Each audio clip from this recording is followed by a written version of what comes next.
ഈ പരിപാടി കേവല വിനോദത്തിനായി മാത്രം നിർമ്മിക്കപ്പെട്ടതാണ്. ഈ കഥയിൽ ചിത്രീകരിച്ചിരിക്കുന്ന കഥാപാത്രങ്ങൾ, അവരുടെ പേരുകൾ, സ്ഥലങ്ങൾ, സംഭവങ്ങൾ മുതലായവയെല്ലാം സാങ്കല്പിക മാത്രം ആയതിനാൽ ജീവിച്ചിരിക്കുന്നവരോ മരിച്ചവരോ ആയ യാതൊന്നുമായി ഇവയ്ക്ക് യാതൊരു ബന്ധവുമില്ല. ഏതെങ്കിലും തരത്തിലുള്ള സാമ്യം തോന്നുന്നുണ്ടെങ്കിൽ അത് തികച്ചും യാദൃശ്ചികം മാത്രം.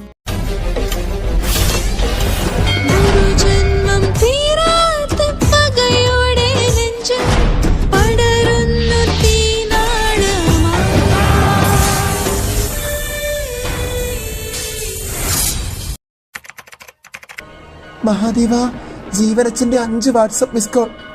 എന്നെ കിട്ടാത്തത് കൊണ്ട് ഇപ്പോൾ എൻ്റെ കൂട്ടുകാരികളെ ആരെങ്കിലും വിളിച്ചിട്ടുണ്ടെങ്കിൽ പിന്നെ തീർന്നത് തന്നെ. പ്രാർത്ഥന പെട്ടെന്ന് നെറ്റ്വർക്ക് നോക്കി. എയർപോർട്ടിൽ ഫ്രീ വൈഫൈ ഉള്ളത് കൊണ്ടാണ് എനിക്ക് ഈ വാട്സപ്പ് കോൾ വന്നത് അറിയാൻ പറ്റിയത്. തിരിച്ചു വിളിക്കാൻ ഇവിടുത്തെ സിമ്മിൽ നിന്ന് വിളിച്ചാൽ പണി കിട്ടും. ഒരു കാര്യം ചെയ്യാം, ഈ ഡ്രൈവർ ചേട്ടൻ്റെ ഫോണിൽ നിന്നും ഹോട്ട്സ്പോട്ട് എടുത്ത് അച്ഛൻ എന്തെങ്കിലും മെസ്സേജ് ഇടാം. അതുപോലെ തന്നെ ഡ്രൈവറിന്റെ ഹോട്ട്സ്പോട്ട് വാങ്ങി പ്രാർത്ഥന ഒരു കള്ള മെസ്സേജ് ജീവന്റെ ഫോണിലേക്ക് അയച്ചു. അതേസമയം കടൽ തീരത്തെത്തിയ ഗുരുദേവൻ പ്രാർത്ഥനയുടെ കാൽപ്പാട് കണ്ട ശേഷം പറയുന്നു, ഇത് പുതിയ മത്സ്യറാണിയുടെ കാൽപ്പാടാണ്. ശംഖുമുഖത്തിന്റെ പുതിയ മത്സ്യറാണിയുടെ കാൽപ്പാട്. പെട്ടെന്ന് ഗുരുദേവൻ പൊട്ടിച്ചിരിച്ചു. അപ്പോൾ അങ്ങോട്ടേക്ക് നാഗഗുരു വരുന്നത് കണ്ട് ഗുരുദേവൻ അയാളുടെ അടുത്തേക്ക് പോയി. നാഗഗുരു, ഞാൻ അങ്ങേ കാണാനിരിക്കുകയായിരുന്നു.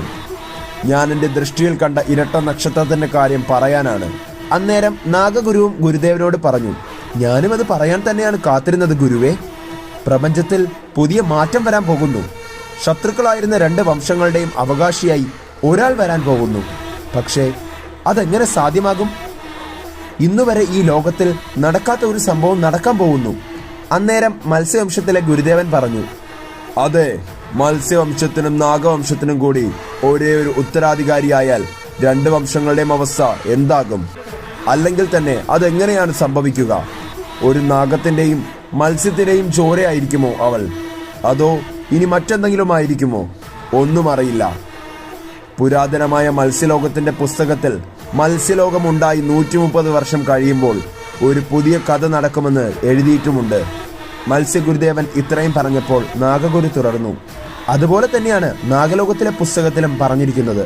ഒരു നാളിൽ മത്സ്യലോകവും നാഗലോകവും തമ്മിൽ വലിയ ഒരു സംഘർഷമുണ്ടാകും. അത് 2 വംശജരെ പോലും കുഴപ്പിക്കുന്ന ഒന്നായിരിക്കുമെന്ന്. ഒരുപക്ഷെ അതിതായിരിക്കുമോ? ഇതിന് ഒരു പരിഹാരവുമില്ല. ഭഗവാൻ വിചാരിക്കും പോലെയേ എല്ലാം നടക്കൂ. അതേസമയം പ്രാർത്ഥന വൈകുണ്ഠം മഹാദേവ ക്ഷേത്രത്തിന് മുന്നിലെത്തി. ക്ഷേത്രത്തിനകത്തേക്ക് അവൾ കയറി. ഭഗവാനെ പ്രാർത്ഥിച്ചു നിൽക്കവേ അമ്പലത്തിലെ പൂജാരി പ്രസാദവുമായി വന്നു. വന്നപാടെ പ്രാർത്ഥനയെ കണ്ട് പൂജാരി ചോദിച്ചു, മോൾ ഇതുവരെ പോയില്ലായിരുന്നോ? പ്രാർത്ഥനയ്ക്ക് വേണ്ടിയുള്ള കഠിനവ്രതവും പൂജയുമൊക്കെ കഴിഞ്ഞില്ലേ? പാമ്പുകൾക്ക് പാലും കൊടുത്തു. ഇതെന്താ പിന്നെയും ഒരു തവണ കൂടി പ്രദക്ഷിണം വെച്ച് വന്നത് പ്രഥമോളെ? ഇനി അവളുടെ 25ാം പിറന്നാളിന്റെ അന്ന് മാത്രമാണ് ആ പൂജയുള്ളത്. അറിയാമല്ലോ ആ പൂജയുടെ അന്ന് ചെയ്യേണ്ടതെല്ലാം. പൂജാരി ഇത്രയും സംസാരിച്ചപ്പോൾ പ്രാർത്ഥനയ്ക്ക് അത്യാവശ്യം കുറച്ച് കാര്യങ്ങൾ മനസ്സിലായി. തന്റെ അമ്മ പ്രത ഇവിടെയാണ് വന്നുപോയതെന്ന് പ്രാർത്ഥന മനസ്സിലാക്കി. അതായത് അമ്മ ഇപ്പോൾ ഇവിടെ വന്ന് എനിക്ക് വേണ്ടി പൂജയും നടത്തി. ഇനി 25ാം പിറന്നാളിന്റെ അന്നുള്ള പൂജ. ഇതൊക്കെ എന്തിനു വേണ്ടി? കുഞ്ഞുനാൾ മുതൽ ഞാൻ കാണുന്ന അമ്മ നിരീശ്വരവാദിയാണ്. ഞാൻ മഹാദേവനെ പ്രാർത്ഥിക്കുന്നത് കണ്ടാൽ എന്നെ വഴക്കു പറയും. ഇന്നലെ വരെ എന്നോട് വിളിച്ചപ്പോൾ ദൈവത്തെ പൂജിക്കരുത്, ആരാധിക്കരുത്, അങ്ങനെയൊന്നുമില്ലെന്ന് പറഞ്ഞ അതേ അമ്മ ഇന്നതാ ഇവിടെ വന്ന് എന്റെ പേരിൽ എന്തൊക്കെയോ പൂജ നടത്തിയിരിക്കുന്നു. ഞാനിവിടെ വന്നപ്പോൾ അമ്മയാണ് വീണ്ടും വന്നതെന്ന് ഈ പൂജാരി തെറ്റിദ്ധരിക്കുകയും ചെയ്തിരിക്കുന്നു. ഇതൊക്കെ എന്താണ് നടക്കുന്നത്?